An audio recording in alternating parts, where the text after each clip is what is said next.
예, 오늘 본문 다들 익숙하시죠? 네, 주일날 우리가 함께 담임 목사님께서 설포해 주셨던 말씀입니다. 내용도 다 기억하시나요? 할렐루야. 아멘. 다 기억하시리라 믿습니다. 하나님께서는 우리의 기도를 들어주시고 응답해 주십니다. 믿으십니까? 네. 하지만 그렇게 기도가 응답되어 축복을 받고 문제가 해결되는 것보다 더 중요한 것이 있다고 담임 목사님께서 주일 설교 때 말씀해 주셨는데, 그것이 바로 무엇입니까? 우리가 축복받는 이유, 우리의 기도가 응답되고 우리의 모든 문제가 해결되는 그 이유를 알고 그에 맞게 삶을 사는 것입니다. 좀 더 정확하게 말하면 부름받은 자로서 사명의 삶을 살아가는 것, 그것이 더 중요하다는 것이죠. 그래서 저도 주일 말씀 들으면서 계속 묵상했습니다. 하나님께서 나와 우리 가족을 항상 보호하여 주시고 또 때때로 겪는 어려움도 해결하여 주시는 은혜를 날마다 주고 계시는데, 과연 나는 그 은혜에 합당하게 반응하며 살고 있는가, 이런 걸 묵상을 했어요. 은혜 받은 자는 사명의 삶을 살아야 한다고 한다는 그 주일 설교의 말씀을 우리가 정말 나는 정말 그 제대로 지켜가고 있는가, 그냥 은혜 받을 때만 잠깐 반짝하고 원래의 삶으로 돌아가고 있는 것은 아닌가, 이런 생각들을 해보게 되었습니다. 그래서 오늘 눈뜬 소경 바디메오에서 제자가 된 그런 바디메오 함께 살펴보면서 은혜와 회복을 경험한 자가 어떻게 반응해야 하는지 우리 함께 말씀 속에서 찾고 나누는 은혜가 있었으면 좋겠습니다. 그래서 오늘 말씀의 제목도 제자 바디메오입니다. 자, 그렇다면 어떻게 우리가 예수님의 복음을 전하고 하나님께 쓰임받는 제자의 삶을 살 수 있을까요? 첫째로는요, 과거의 삶과 결별해야 합니다. 따라해 볼까요? 과거의 삶과 결별하자. 우리 50절 말씀 함께 읽어보겠습니다. 시작. 맹인이 겉옷을 내버리고 뛰어 일어나 예수께 나아오거늘. 아멘. 주일 예배 때 담임 목사님께서도 말씀해 주셨지만 마가복음에서 이 바디메오의 이야기는 매우 의미를 크게 갖고 있습니다. 왜냐하면 예수님께서 수많은 사람들을 기적을 통해, 능력을 통해 치유해 주셨죠. 그런데 이 바디메오처럼 그 이름이 기록된 경우가 한 군데도 없습니다. 한번 잘 생각해 보십시오. 마가복음 5장에 있었던 12해 동안 혈류증을 앓았던 여인, 그 여인, 예수님의 옷에 손만 대어도 낫겠다는 그 믿음의 표본을 우리에게 보여준 놀라운 이 여인, 다 그리스도인이라면 누구나 아는 그런 믿음의 여인입니다. 그런데 이 여인의 이름 아십니까? 모르죠. 알 수가 없습니다. 또 달리다굼 소녀여 일어나라로 유명한 회당장 야이로의 딸이 있죠. 회당장 야이로의 이름은 알아도 정작 죽었다가 다시 살아난 이 소녀의 이름 역시 우리는 모릅니다. 그리고 마가복음 8장에는 벳세다에서 아예 예수님이 맹인을 고쳐주신 장면이 나옵니다. 바디메오 똑같은 맹인이었는데 그도 고침을 받았어요. 하지만 그 사람 역시 이름은 알 수 없습니다. 성경은 그들의 이름에 대해서 아무런 관심을 두고 있지 않아요. 그런데 이 바디메오만큼은 이름을 기록하고 있습니다. 그렇다는 것은 마가복음을 쓴 이 마가가 무언가를 의도하고 있다는 뜻이 되겠죠. 그것은 이전까지의 모든 기적이 예수님의 전능하신 능력, 하나님의 아들로서의 그런 파워를 표현하는 데 집중하고 있었다면, 바디메오가 눈을 뜨게 된 사건은 기적을 경험한 자가 그 다음에 어떻게 반응해야 하는가에 대해 초점이 맞춰져 있기 때문은 아닐까라는 생각이 듭니다. 즉 바디메오는 기적을 경험한 것에서 그치지 않고 제자까지 나아갔다라는 것입니다. 자, 따라해 볼까요? 제자가 되자. 제가 앞에 뭐라고 얘기하면 여러분은 제자가 되자 이렇게 크게 외쳐주시면 됩니다. 치유에서 멈추지 말고, 회복에서 멈추지 말고, 축복에서 멈추지 말고.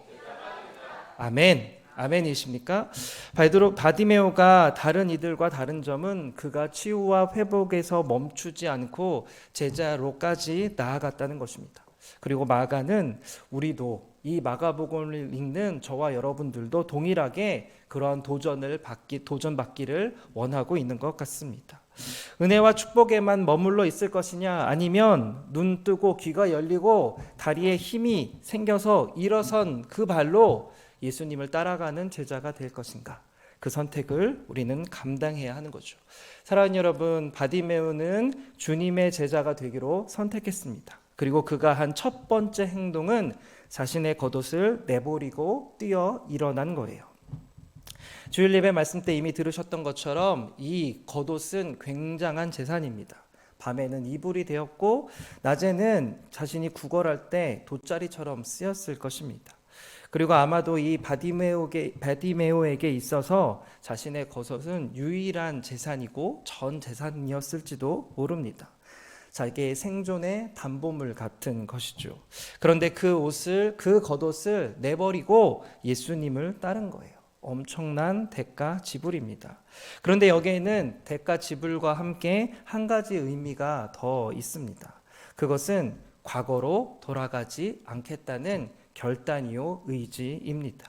다시는 구걸하는 삶으로 아무런 목적도 없이 단지 생존만을 위한 삶, 더 이상 살지 않겠다는 바디메오의 결단이 있는 거예요. 물론 맹인이었다가 치유받아서 눈 뜨게 됐으니 더 이상 구걸도 못하는 거 아니냐 이렇게 생각할 수도 있을 겁니다. 하지만 평생 해왔던 일이기에 할 수 있는 일도 있어요. 담임 목사님께서 설교할 때에도 말씀해 주셨는데요. 구걸하는 맹인을 그곳까지 이동시켜주고 하면서 또 그를 착취하는 사람들이 있었을 거라고 얘기해 주신 적이 있죠. 만약 눈뜬 바디메오가 그 일을 한다면 어떻게 되겠습니까? 그 일을 얼마나 잘할 수 있을까요? 사실 이 세상의 시스템은 그렇습니다. 예전에 어떤 교수님께서 쪽방촌을 취재하는 그런 다큐멘터리 제작에 참여하신 적이 있었는데요. 그 쪽방촌 사람들도 다달이 이렇게 월세를 내잖아요. 도대체 이 쪽방촌 사람들에게 월세를 받아먹는 사람이 누굴까 궁금해가지고 등본을 다 떼봤답니다. 그러면서 생각을 했대요. 아마도 이렇게 쪽방촌 사람들을 그런 그를 이렇게 여기 세를 받아먹는 사람들은 저기 부자 동네에 있는 타워 팰리스 사는 사람들일 거야. 이런 생각을 하면서 등본을 다 떼본 겁니다. 등본을 봤어요. 그런데 바로 쪽방촌 옆집이 주인인 거예요. 앞집이 주인이고 건너편 집이 집주인인 것입니다. 무슨 뜻일까요? 사회적인 약자들이 모여있는 사회 안에서도 더 약한 사람들을 이용해서 경제적인 이득을 취득하는 사람들이 있었다는 거예요. 그게 우리가 살고 있는 이 세상의 시스템이었다는 것입니다.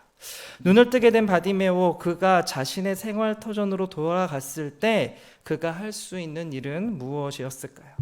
드라마틱한 인생의 변화를 경험할까요? 아니면 그냥 원래의 삶으로 돌아가기가 더 쉬웠을까요? 눈을 뜬 건 정말 놀라운 경험이고 확실한 기적이지만 그러나 뜬 눈으로 다시 일상의 삶으로 돌아가서 살아내는 것은 또 다른 이야기가 됩니다. 잘못하면 세상의 시스템 가운데 아예 함몰되어서 그곳에서 또 다른 톱니바퀴의 역할을 수행할 수밖에 없는 것. 그것이 이 세상이 갖고 있는 그런 시스템의 모습입니다. 그런데요, 바디메오는 그런 자신의 과거와 결별을 선택했습니다. 세상의 시스템으로 돌아가는 것을 거부한 거죠. 이젠 세상의 시스템이 아니라 하나님 나라의 새로운 시스템으로, 새로운 패러다임으로 살겠다고 결단하고 예수님을 따른 것입니다. 이것이 하나님의 치유, 하나님의 능력, 하나님의 은혜를 경험한 자들이 선택해야 할 길인 줄로 믿습니다. 사랑하는 여러분, 저는 바디메오 묵상하면서 굉장히 두려운 마음이 들었습니다. 주일에 맹인이 눈을 뜨게 되는 그 기적의 말씀을 우리가 함께 들었는데, 그래서 도전도 받고 기도도 했는데 정말 나의 삶은 어떠한가? 여러분들은 어떠하신가요? 여러분들의 삶은 이번 이 일주일 동안, 이 5일 동안의 시간 동안 얼마나 많이 바뀌고 얼마나 많이 성장하셨습니까? 아니면 원래의 삶 그대로의 모습으로 되돌아가셨습니까? 제가 감히 바디메오처럼 이제 눈이 뜨여졌으니까, 나의 영적인 영안이 열렸으니까 주님을 향해 달려갑니다 라고 함부로 말하지 못하겠더라고요. 그렇게 말하면서도 여전히 변하지 않는 내 삶의 모습들, 여전히 그냥 지금까지 살아왔던 삶의 방식대로 사는 것에 익숙한 채로 살아가는 그 모습들, 어쩌면 그 모습은 예수님을 따르기 위해 길 위에 선 바디메오 모습이 아니라 자신이 구걸하던 자리로 돌아간 자의 모습일 수 있다는 것입니다. 사랑하는 여러분, 우리의 삶을 되돌아봤으면 좋겠습니다. 하나님의 말씀이 선포되고 하나님의 말씀이 내 심령을 때리고 그리고 우리가 감동함으로 주님 앞에 결단하고 기도했다면 그 다음에는 우리의 삶의 변화가 마땅히 나타나야 합니다. 이전과는 다른 모습이 나타나야 합니다. 그런데 그렇지 못하고 원래의 모습으로 있다면 뭔가 문제가 있음을 기억하십시오. 그리고 다시금 제자의 삶을 살기 위해 힘껏 일어서서 주님을 향해 한 걸음 한 걸음 걸어나가는 저와 여러분이 되기를 주님의 이름으로 축복합니다. 더 나아가서 또 어떻게 우리가 제자의 삶을 살아낼 수 있을까요? 둘째로는요, 관계에 집중해야 합니다. 우리 마가복음 10장 52절의 말씀을 함께 읽어보도록 하겠습니다. 시작.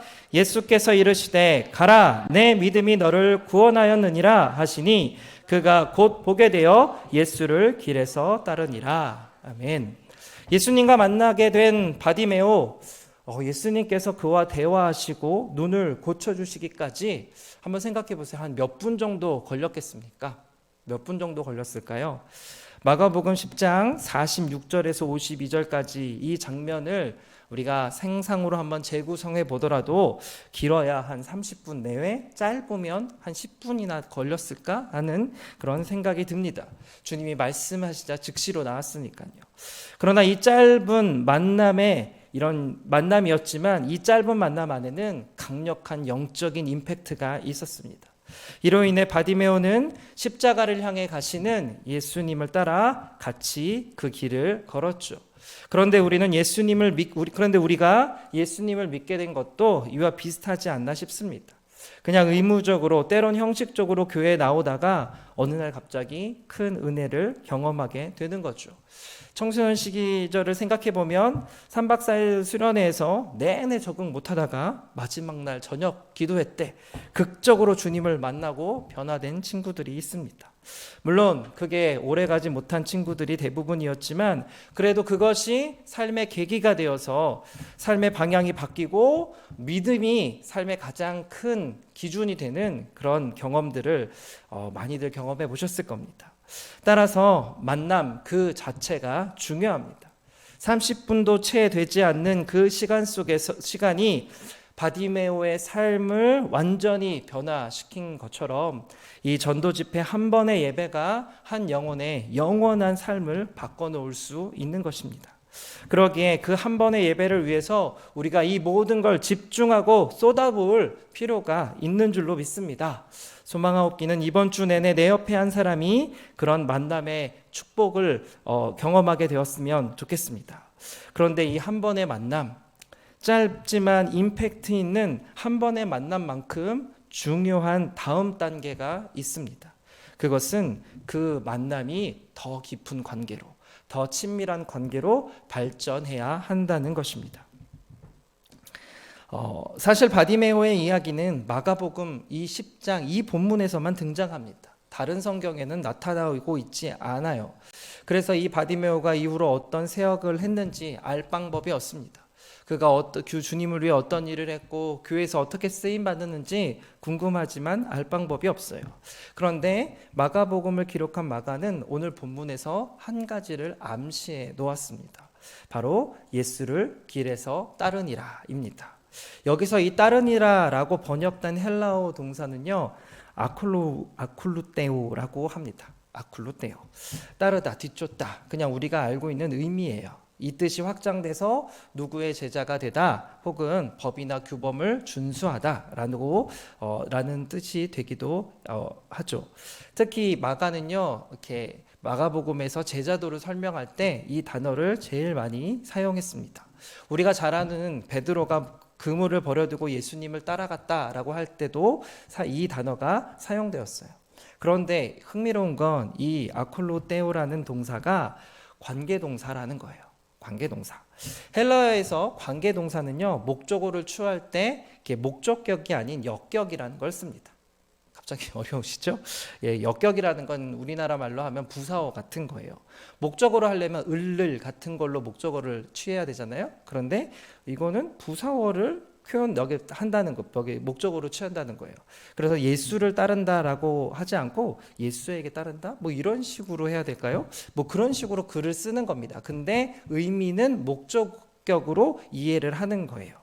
그래서요, 이 세번역 성경 같은 경우는 그리고 그는 예수가 가시는 길을 따라 나섰다 이렇게 번역을 했습니다. 예수를 따라갔다고 하지 않고 예수가 가시는 길을 따라 나섰다 뭐 이런 식으로 번역했어요. 아무튼 뭐 의미상으로는 그냥 바디메오가 예수님을 따라갔다는 거고 예수님의 제자가 되었다는 뜻입니다. 문제는요, 그냥 쉽게 예수님 따라갔다라고 쓰면 될 것 같은데 무슨 관계동사를 사용해서 뭐 목적격이니 역격이니 하는 이런 걸 사용하느냐는 거겠죠. 그런데 이런 식으로 표현한 이유가 있습니다. 헬라어 문법에서 이런 식으로 표현하는 경우는 당사자 간의 인격적인 관계에 더 초점을 둘 때 이런 식으로 표현을 한다고 해요. 그러니까 마가는 바디메오가 그냥 예수님의 뒤를 쫓아서 따라 쫓아간 것이 아니라 예수님과 함께 동행하면서 그분과 아주 친밀하고 인격적인 관계를 계속 누렸다라는 것을 이 동사의 형태를 통해서 성경 속에 단서로 남겨놓은 것입니다. 사랑하는 여러분, 예수님을 믿는다는 것이 무엇일까요? 제자로 살아간다는 것이 여러분들에게는 어떤 의미입니까? 많은 사람들이 제자라고 하면 이것은 해도 되고 이것은 하면 안 되는 이런 특정한 그런 행동 규범들을 지키는 것에 대해 생각을 하게 됩니다. 물론 예수님의 참된 제자라면 누구나 따라야 할 규범들이 있기 마련입니다. 아울러 겉옷을 버려두고 주님을 따르는 것처럼 철저한 대가 지불이 필요하기도 해요. 그리고 그것으로 인한 불편을 감수해야 하는 것도 분명히 있습니다. 하지만 제자도의 가장 큰 핵심이요 본질은 바로 예수님과 인격적으로 사귀고 그분과 친밀하게 동행하는 것입니다. 성경 속에 있는 수많은 기적과 치유가 왜 제자도와는 연결되지 못했을까요? 왜 수많은 기적을 경험한 이들에게 예수님은 그들을 제자라고 하지 않고 무리라고 칭하셨을까요? 그것은 예수님과의 임팩트 있는 짧은 만남이 그 다음 단계인 친밀한 관계 가운데 나아가지 못했기 때문입니다. 친밀하고 인격적인 만남이 계속 지속되어야 하는데 거기까지 발전되지 못했기 때문이에요. 그러기에 우리 역시 제자의 삶을 살기 위해서는 이 관계적이고 인격적인 그런 만남에 초점을 두어야 할 줄로 믿습니다. 우리 형제의 여종들을 비롯해서 우리 청년부 그리고 교육기관까지 지금 계속 우리가 한 해 동안 집중하고 있는 것 하나 바로 기도 훈련입니다. 우리 청년부도요, 여전도의 형제처럼 기도 인증 문자를 매일 저희 단톡방에 올리고 있어요. 그리고 매주 주일 예배 후에 서로 또 모여서 기도 제목 나누고 다시 한 주를 시작을 하죠. 그런데요, 처음에는 이 기도 인증, 말씀 인증 시작했을 때 정말 열심히 하는 것이 그냥 문자로 보는데도 느껴졌어요. 어떻게 알 수 있을까요? 이모티콘이 달라요. 네, 뒤에 붙는 이모티콘이 다릅니다. 그런데요, 시간이 지나면서 점점 기계적으로 변합니다. 이것을 쳤을까 그대로 복사해서 붙였을까. 제가 영빨이 별로 없는데 그냥 느껴져요. 무미건조한 것이 막 느껴집니다. 게다가 요즘은 시험 기간입니다. 어떨까요? 상상에 맡기겠습니다. 왜 이런 일이 벌어질까요? 영적인 일을 습관화시키는 것 매우 중요하고 좋은 일입니다. 하지만 기도가 주님과의 인격적인 관계로까지 들어가지 못하면 그때부터는 집중도 잘 안 되고 오히려 짐이 될 때가 많이 있죠. 물론 그래도 기도의 시간을 확보하고 기도의 분량을 늘려가는 것은 중요합니다. 왜냐하면 기도줄 잡는다고 표현하죠. 저도요, 기도하면서 주님과의 친밀한 관계까지 들어가는데 시간이 필요합니다. 저는 그 시간이 마중물인 것 같아요. 그래서 그런 시간이 필요해서 훈련도 필요합니다. 하지만 그렇긴 해도 늘 우리의 초점은 어디에 맞춰져야 돼요?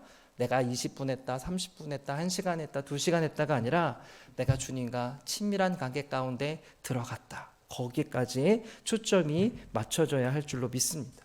내가 지금 왜 기도 인증을 하고 있고 내가 왜 함께 말씀 체크하면서 이 영적인 일을 감당하고 있는지 분명히 알고 행해야 하는 것입니다. 사랑하는 여러분, 여러분의 모든 신앙생활은 어디에 초점이 맞춰져 있으신가요?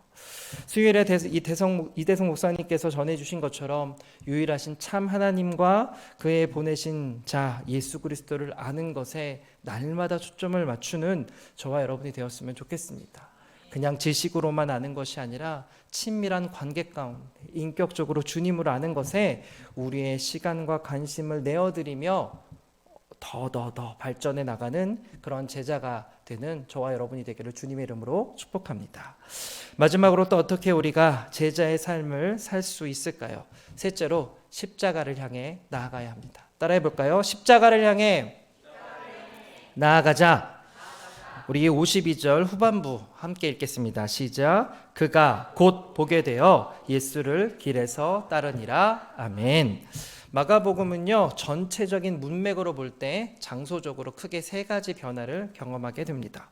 처음 1장에서 8장까지는 갈릴리에서 예수님이 사역하셨고요. 또 그 9장에서 오늘 본문인 10장까지는 예루살렘을 향해 여행하시는 그 여정들을 기록하고 있습니다. 그리고 마지막인 11장에서 16장은 예루살렘에서 모든 사역을 하시는 거죠. 장소적으로 볼 때 예수님은 예수님의 탄생에서부터 골고다 언덕을 향해서 가고 있는 겁니다. 그리고 내용적으로도 예수님은 예루살렘으로 향하는 여정 중간중간 자신의 죽음에 대해서 또 부활에 대해서 지속적으로 제자들에게 가르쳐 주시고 예언하셨습니다. 우리가 읽고 있는 이 10장에도 33절과 34절 말씀에서 이미 말씀하신 바 있어요. 결국 마가복음의 전체적인 그런 결론과 초점은 예수님의 순환과 죽음에 맞춰져 있는 것입니다. 그런데 이것을 더 강화시키는 단어가 마가복음에는 등장하고 있습니다. 그것은 유스스라는 헬라어 부사인데요. 즉시, 바로라는 의미를 갖고 있습니다. 우리말 성경으로 번역되었을 때는 마가복음에는 곧이라고 제일 많이 번역이 되어 있어요. 그래서 곧 그물을 버려두고 곧 부르시니 곧 안식일에 곧 보내시며 등등등등 이 16장밖에 안 되는 마가복음의 이 단어 유스스라는 단어가 무려 42번이 등장하게 됩니다. 여러분들도 아마 마가복음 읽으시면서 특히 굳이 곧이라고 할 필요 없을 것 같은데 이렇게 즉시로 곧 뭐 이런 의미를 담는 말이 왜 이렇게 많이 나오나 아마 의아해하신 분도 있었을 것입니다. 그런데 이 유스스가 뜻하는 즉시라는 이 단어는요, 그 다음에라는 뜻도 있습니다. 그런 의미에서의 즉시입니다. 그러니까 다음 단계가 있으니까 곧, 바로, 즉시 이렇게 되겠죠. 즉 또한 이 말은 결국 단계가 이어진다라는 뜻이에요. 마가복음 안에 이 유스스란 단어가 이렇게 많이 사용되었다는 것은 상당히 의도적이고 특히 방향성을 갖고 있다고 보면 좋습니다. 그 다음에 하면 마지막에 결국은 결론이 등장하게 될 테니까요. 일례로요, 그리스의 철학자들 사이에 자살 논쟁이라는 것이 있었습니다. 정말 말도 안 되는 궤변인데 뭐 이런 거예요.